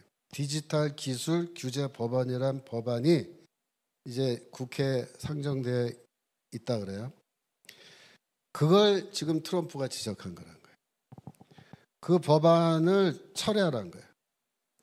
철회 안 하면은 우리 그냥 안 넘어간다. 그러면서 이재명 대통령한테 이 디지털 기술 규제 법안을 철회할 것을 약속하는 이 문서에 서명하라 그랬는데 서명을 안 했다는 거예요. 그래서 서명 안 하고 반발해서 그냥 뛰쳐나갔다는 거예요. 그래서 배웅도 안 하고 그냥 끝장난 거라는 거예요.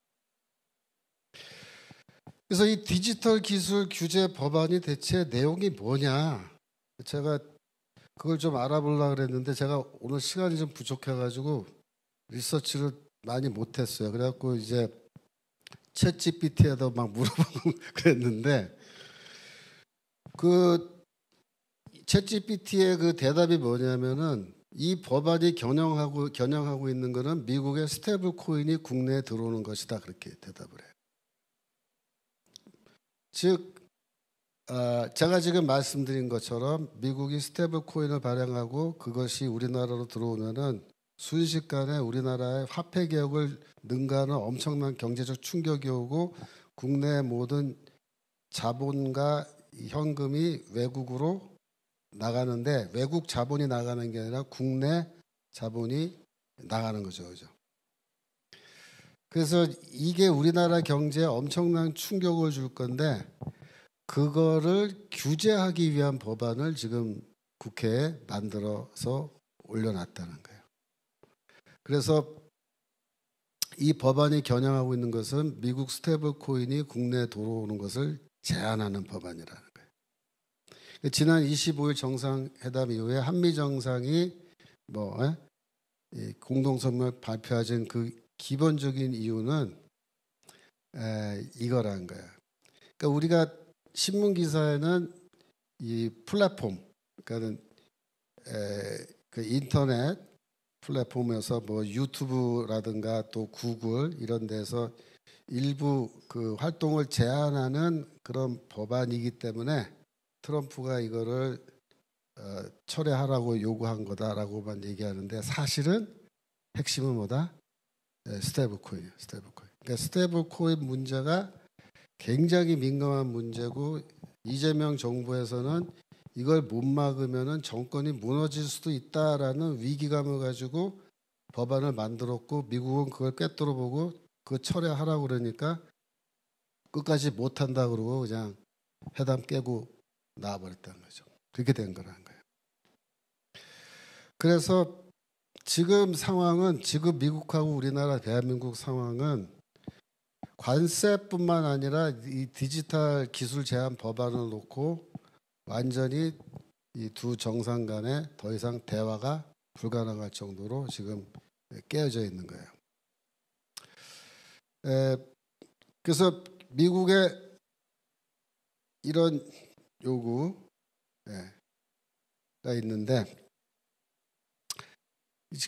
북한은 지금 또 어떻게 생각하고 있느냐 이게 또 중요한 겁니다. 7월 28일에 북한의 김여정이 이런 발표했어요. 조선반도의 국가 대 국가 간 관계가 영구 고착된 현실과 더불어 해체되어야 할 통일부의 정상화를 시대적 과제로 내세운 것으로 보아도 확실히 흡수통일이라는 망령에 정신적으로 포로된 한국 정객의 본색은 절대로 달라질 수 없다는 것을 다시금 확인할 수 있다. 말이 되게 어렵고 복잡해요. 이게 말을 어렵게 하는지 모르겠어요. 쉽게 말하면 이 핵심 키워드가 두 개예요. 지금 남과 북은 국가 대 국가 관계다 그 얘기입니다.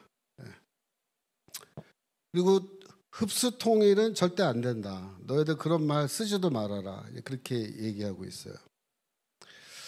이게 김여정이가 남한과 북한의 관계를 국가 대 국가 관계다 이렇게 얘기한 건 무슨 뜻이냐면 우리 서로를 국가로 정상국가로 인정하자 그 얘기예요. 북한을 정상국가로 인정해 달라 그런 말이에요. 흡수 통일은 안 되는데 우리가 너희 흡수해 줄게 그 얘기입니다. 그 다음에 뭐라 그랬냐면요. 한미동맹에 대한 맹신과 우리와의 대결 기도는 선임자와 조금도 다를 바 없다. 미구하여 세상이 목격하게 될 일이지만 또다시 우리 남쪽 국경 너머에서는 침략적 성격의 대규모 합동군사 연습의 연속적인 강행으로 초연히 거칠 날이 없을 것이며 그래서 여기서 키워드가 한미동맹이에요. 두 번째로 대규모 합동군사 연습. 이거 두 가지 없애지 않는 한 남북 간의 대화는 없다. 그 얘기입니다. 즉 무슨 말이냐면 한미동맹 깨고 나와야 된다. 대화하고 싶으면. 그리고 정상국가로 북한을 인정해야 된다. 그렇게 말하는 거예요. 여기에 대해서 8.15 경축사 때 이재명 대통령이 이렇게 말했어요. 남과 북은 원수가 아닙니다. 서로의 체제를 존중하고 인정하되 평화적 통일을 지향하는 그 과정의 특수관계라고 우리는 정의했습니다. 그러니까 서로의 체제를 존중하겠다 그 말이에요. 그 말이 무슨 뜻이에요? 이게 해석을 해야 되는데 제가 보기에는 뭐냐면 북한을 정상적 국가로 우리도 인정하겠다 그 얘기입니다. 그 다음 말 보세요. 우선 현재 북측의 체제를 존중하고 이렇게 말해요. 존중하고. 어떠한 형태의 흡수 통일도 추구하지 않을 것이며 일체의 적대 행위를 할 뜻도 없음을 분명히 밝힌다. 적대 행위가 뭘까요? 한미 군사 합동 훈련 말하는 거예요. 그러니까 일체의 적대 행위를 하지 않겠다는 말은 무슨 뜻이에요? 한미 군사 훈련 참여하지 않겠다. 그렇게 볼 수밖에 없어요. 좀 두고 봐야 되는데 앞으로 정말로 어떻게 하는지. 지금 말은 그렇게 한 거예요. 두 가지. 그러니까 북한의 요구대로 들어주겠다 그렇게 얘기한 거예요. 그래서 이 문제가 어떤 컨텍스트에 있냐면요.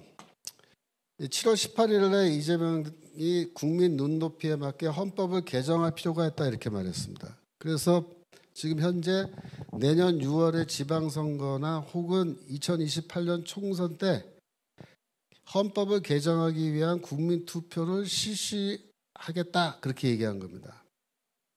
그러면 헌법을 어떻게 개정할 거냐 뭐 여러 가지 얘기를 하고 있습니다만은 우리 입장에서는 제일 중요한 거는 헌법 제3조예요. 3조 대한민국의 영토는 한반도와 그 부속 도서로 한다 이렇게 되어 있습니다. 이 3조에 따르면 북한 땅은 뭐예요? 대한민국의 영토로 되어 있습니다.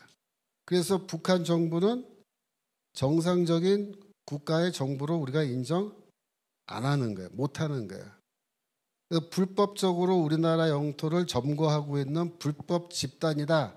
그렇게 김정은 정권을 우리가 정의하는 건데 이 상태에서는요. 이 3조가 있는 상태에서는 남한과 북한이 연방제로 나아갈 수가 없어요.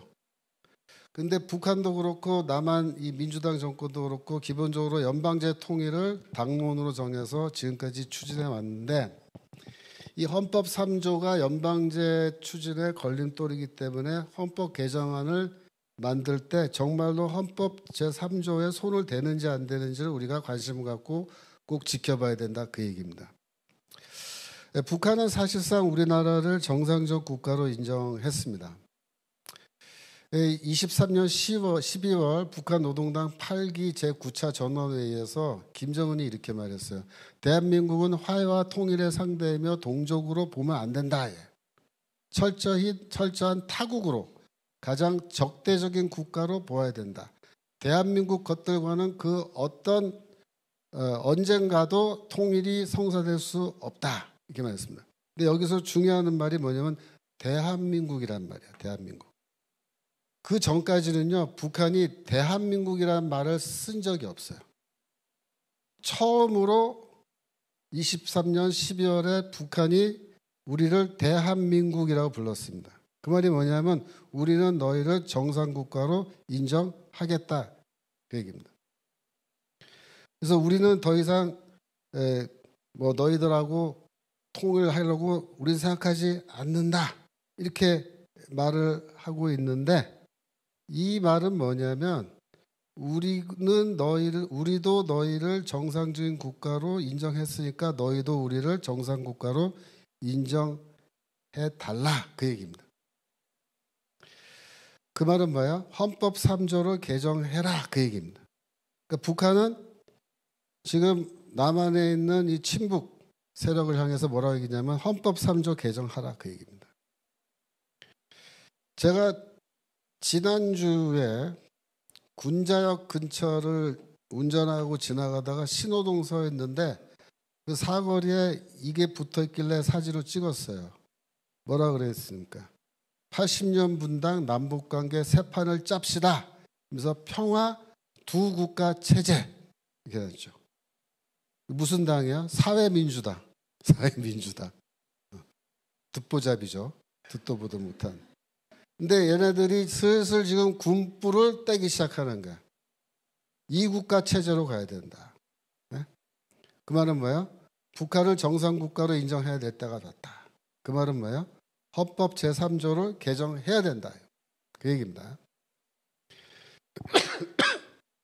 김정은이 우리는 통일을 포기하고 두 개의 코리아로 나아가야 한다. 이렇게 이제 말을 했어요. 그래갖고 23년도 12월에 그 말을 하니까 우리나라 언론들이 야, 드디어 이제 한반도에 평화가 정착되었다. 뭐 북한이 더 이상 남한을 통일의 대상으로 보지 않는단다. 뭐 통일 관련 부서를 다 없애버렸잖아요. 그죠? 북한이. 그러면 이제 두 개의 코리아가 평화롭게 공존하게 된 거다. 이렇게 해석하면서 굉장히 좋은 굿뉴스로 이걸 소개를 했어요. 근데 그날 회의 때 김정은이 말한 어록, 그 뒤에 문장을 더 읽어봐야 돼요. 뭐라고 되어 있냐면요. 이렇게 되어 있습니다. 조선반도에서 전쟁이 일어나는 경우에는 대한민국을 완전히 점령, 평정, 수복하고 공화국 영역에 편입시키기 위해 전쟁 준비 완성에 박차를 가할 전투적 과업을 제시했다. 유사시 핵무력을 포함한 모든 물리적 수단과 역량을 동원해 남조선 전 영토를 평정하기 위한 대사변 준비에 계속 박차를 가해 나가야 하겠다. 그랬습니다. 이게 두 개의 코리아가 그러니까 평화롭게 잘 지내자는 거예요. 그게 아니고 북한은 뭐라고 얘기했냐면 이제 우리는 평화적 방식으로 너희를 통일하는 거는 포기했다. 이렇게 말한 거예요. 우리는 오직 무력으로만 통일할 거야. 그 얘기입니다. 그 얘기가 두 개의 코리아 얘기예요. 그런데 사실은 이렇게 말을 할 때도 북한은 여전히 연방제 통일안을 버리는 게 아닙니다.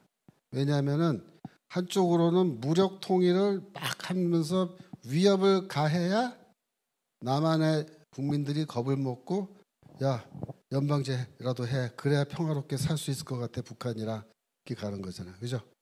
이제 이게 양날의 검인 거예요. 양날의 검.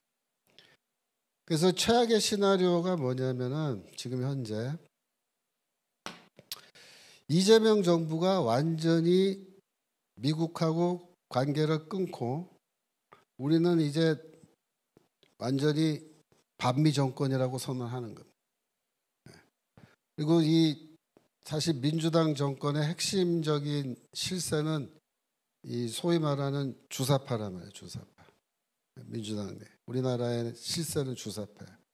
이 주사파들은 태생적으로 반미주의자입니다.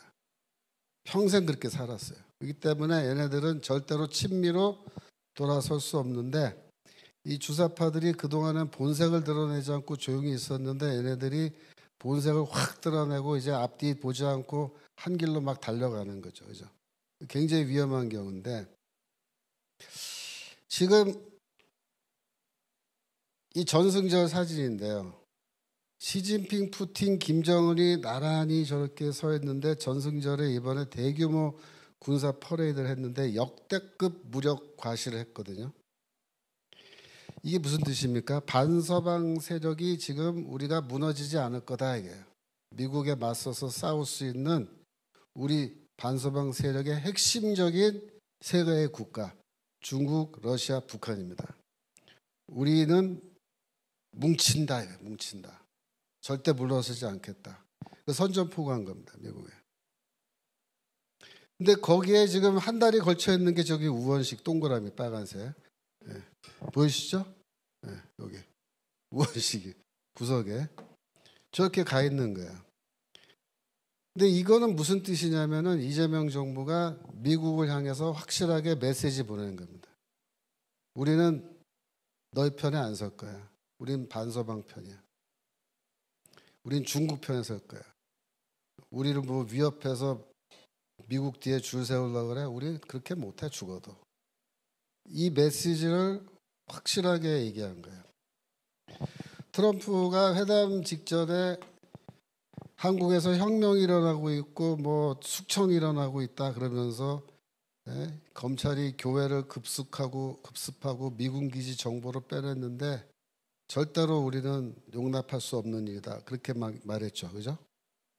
이런 거 하면 안 된다는 거야. 그 경고한 거거든요. 근데 어떻게 됐어요? 손현보 목사 구속영장. 네?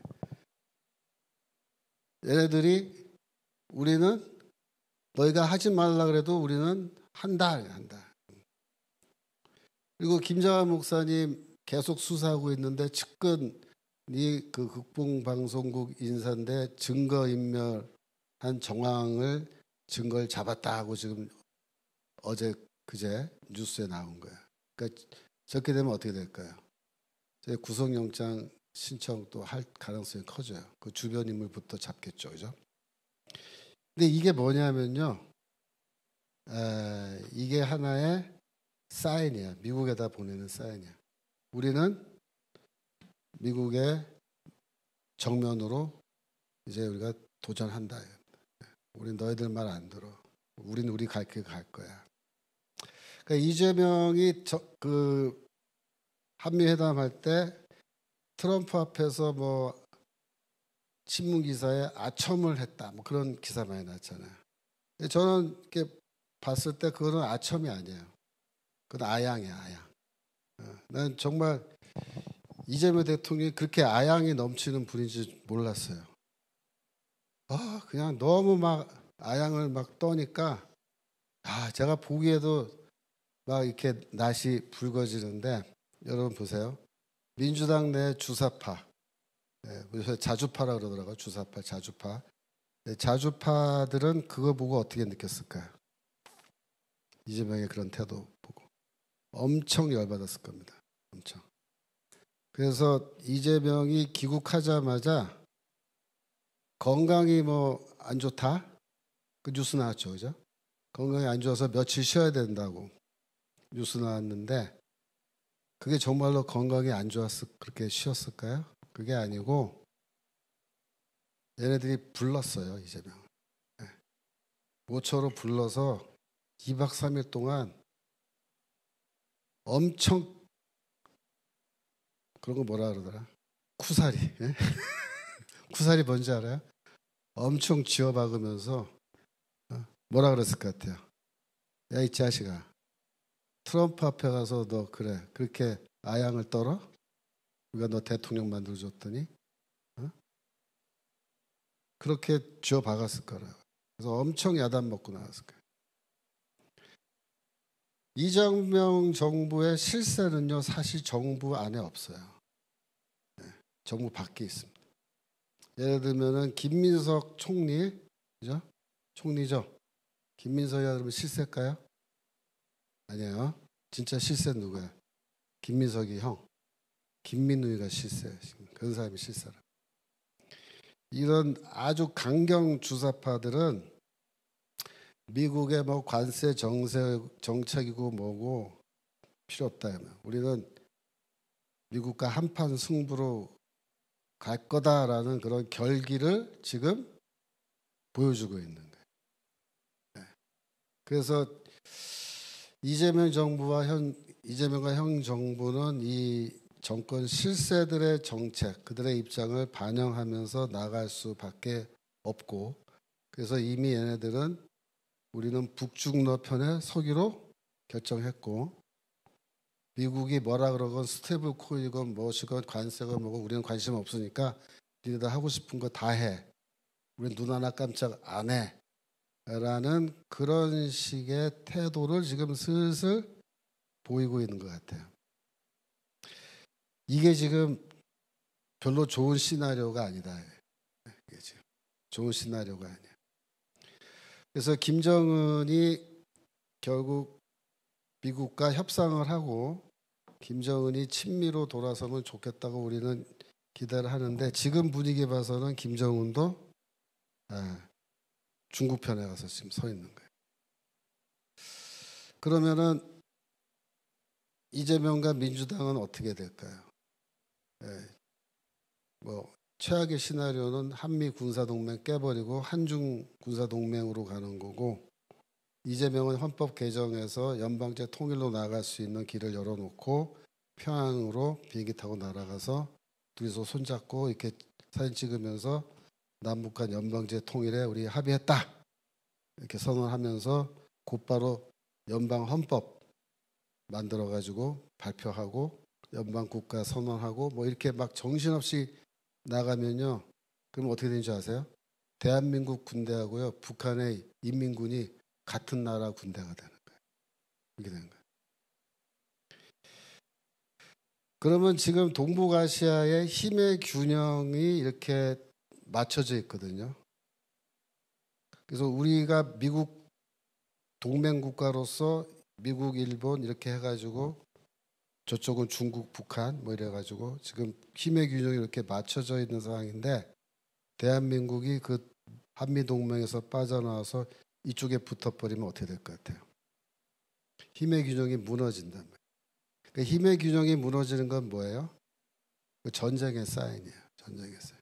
그래서 이게 굉장히 안 좋은 시나리오인데 지금 걱정스럽게도 지금 그런 방향으로 얘네들이 나가는 조짐을 보이고 있다 이거예요. 그러니까 좀 더 시간을 놓고 두고 봐야 되는데 지금 말하는 거나 이게 나오는 사인은 굉장히 안 좋은 사인이에요.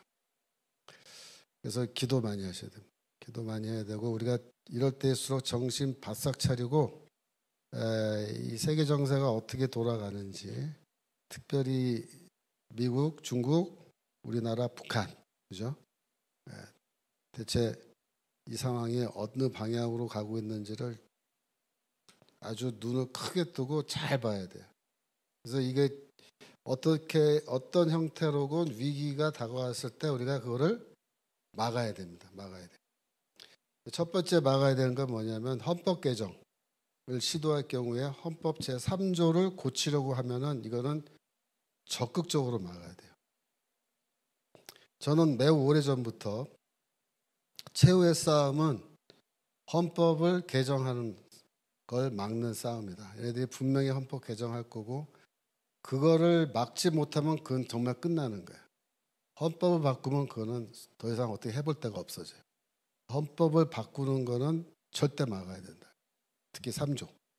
이거는 국가의 운명 걸려있는 문제이기 때문에 만약에 내년도 6월 지방선거 때 헌법 개정안이 올라왔는데 헌법 제3조 북한을 정상국가로 인정하고 대한민국의 영토는 지금 휴전선 이남으로 한다라고 헌법 개정을 하자고 제안이 올라오면요.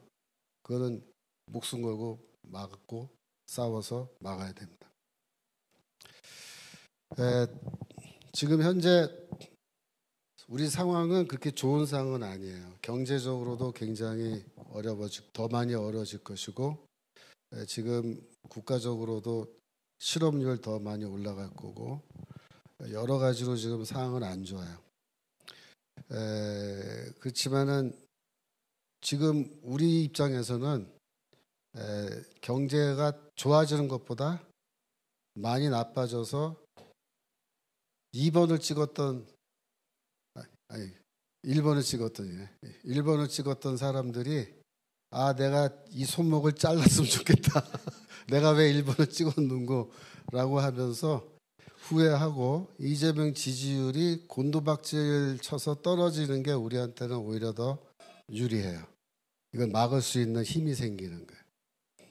그래서 당분간 좀 어려운 경제적인 상황이 생기더라도 우리가 인내심을 갖고 좀 잘 버티고 그러면은 사람들의 생활 자체가 더 팍팍해지고 어려워지면은 이게 지금 민주당 찍은 것이 이게 결국 나한테 이런 불이익으로 돌아오는구나라는 걸 뒤늦게라도 깨닫고 그분들이 이재명 혹은 민주당 퇴진 운동으로 나와야 돼요.